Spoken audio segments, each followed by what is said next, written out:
Hai semua, kami dari kelompok 3 akan menjelaskan tentang sistem reproduksi pria dan wanita. Nah, sebelum masuk di materi tersebut, saya akan menjelaskan tentang tujuan pembelajaran. Yang pertama, mengidentifikasi organ-organ penyusun sistem reproduksi pria dan wanita. Yang kedua, menjelaskan fungsi organ-organ penyusun sistem reproduksi pria dan wanita. Yang ketiga, mendeskripsikan proses spermatogenesis dan oogenesis. Organ reproduksi pria, bagian organ luar, organ dalam, dan organ tambahan. Nah, saya beri kesempatan untuk teman saya menjelaskan. Ya, organ reproduksi luar. 1.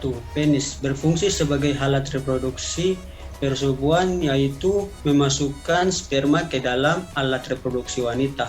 2. Skortum berfungsi sebagai kantong pelindung dan menjaga suatu testis.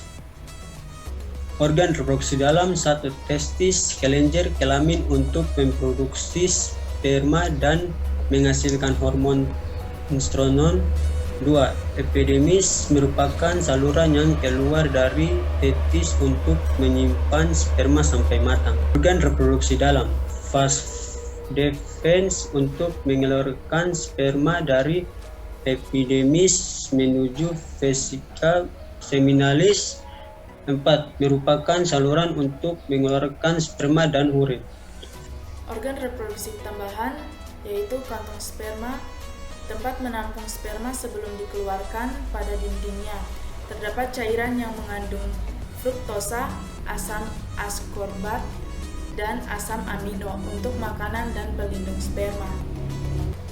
Selanjutnya, kelenjar prostat, cairan basah berwarna putih, susu untuk kehidupan sperma. Dan kelenjar Chopper menghasilkan cairan kental yang dialirkan ke uretra. Bagaimana dengan proses pembentukan sperma?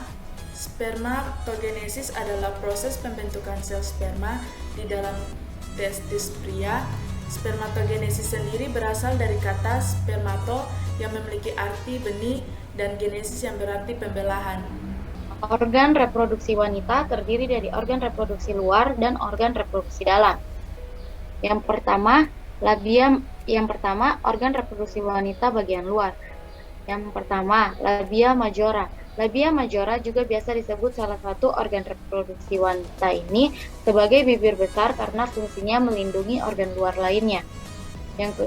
Pada masa puber, area kulit di labia majora akan tumbuh bulu atau rambut yang juga mengandung kelenjar penghasil minyak. Yang kedua, labia minora.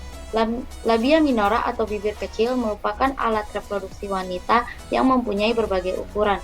Letaknya labia minora tepat di dalam labia majora, mengelilingi bukaan ke vagina atau uretra atau saluran pembawa urin. Kulitnya sangat halus, mudah teritasi, dan bengkak. Yang ketiga, kelenjar Bartholin. Kelenjar ini berada di setiap sisi sebelah lubang vagina dan bisa mengeluarkan sekresi cairan atau lendir untuk melumasi area misfi. Yang keempat, klitoris, organ reproduksi wanita. Yang satu ini merupakan tonjolan kecil dan sensitif. Klitoris ditutupi oleh lipatan kulit disebut sebagai prepucium, mirip dengan kulup di ujung penis.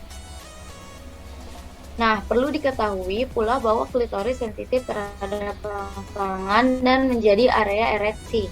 Oleh karena itu, klitoris kerap menjadi salah satu titik rangsang wanita saat berhubungan intim. Alat reproduksi wanita bagian dalam. Yang pertama, vagina. Vagina adalah saluran yang menghubungkan serviks atau bagian bawah rahim dengan bagian luar tubuh. Letaknya di dalam tubuh belakang kandungan kemih, lebih rendah dari rahim. Fungsi vagina sebagai alat reproduksi wanita adalah menjadi jalan keluar darah saat menstruasi, jalan lahir bayi, serta jalan masuk sperma menuju rahim. Yang kedua, ovarium. Ovarium atau indung telur berada di sisi kanan dan kiri rongga panggul yang bersebelahan dengan bagian rahim atas. Alat atau organ reproduksi wanita yang satu ini bertanggung jawab untuk memproduksi hormon seperti estrogen, progesteron, dan ovum atau yang biasa disebut dengan sel telur. Yang ketiga, tuba falopi. Tuba falopi atau oviduk memiliki bentuk seperti saluran bercorong yang masing-masing membentang dari ujung kanan dan kiri pada rahim atas ke ujung ovarium. Organ reproduksi yang satu ini mempunyai fungsi untuk mengangkut ovum dan membawanya ke dalam infundibulum atau bagian ujung tuba falopi menuju rahim. Pembuahan sel telur dengan sperma juga terjadi di tuba falopi. Kemudian yang telur sudah dibuahi dan dipindahi dan ditanamkan pada lapisan rahim. Selanjutnya, rahim. Rahim adalah organ reproduksi wanita yang berongga dan bentuknya seperti buah pir. Ini merupakan rumah bagi janin yang sedang berkembang. Ada 2 bagian rahim, yaitu sebagai berikut. Pertama, serviks, merupakan leher rahim yang berada di bagian bawah dan menjadi jalan menuju vagina, serta tubuh utama rahim yaitu korpus. Yang kedua yaitu korpus, area fleksibel karena bisa mengembang sesuai perkembangan bayi. Ini juga merupakan saluran untuk darah menstruasi dan sperma. Selanjutnya, selain itu rahim menyokong embrio selama tahap perkembangan. Awal, otot-otot dinding rahim berkontraksi persalinan normal untuk mendorong janin melewati jalan lahir. Selanjutnya, leher rahim. Serviks adalah organ berbentuk silinder atau tabung yang menghubungkan vagina dengan rahim. Serviks terdiri dari 2 bagian, yaitu ekstoservik, dinding luar leher rahim, dan endoservik, bagian dalam leher rahim. Bagaimana proses pembentukan sel telur? Oogenesis. Proses oogenesis adalah proses pembentukan ovum pada wanita dengan cara pembelahan mitosis dan meiosis. Oogenesis bertujuan untuk pembentukan ovum yang terjadi di dalam folikel ovarium organisme betina. Adapun beberapa tahapan dalam oogenesis yang dapat menghasilkan 1 sel ovum dan 3 sel polosit atau bahan polar, dan hanya 1 sel ovumlah yang subur.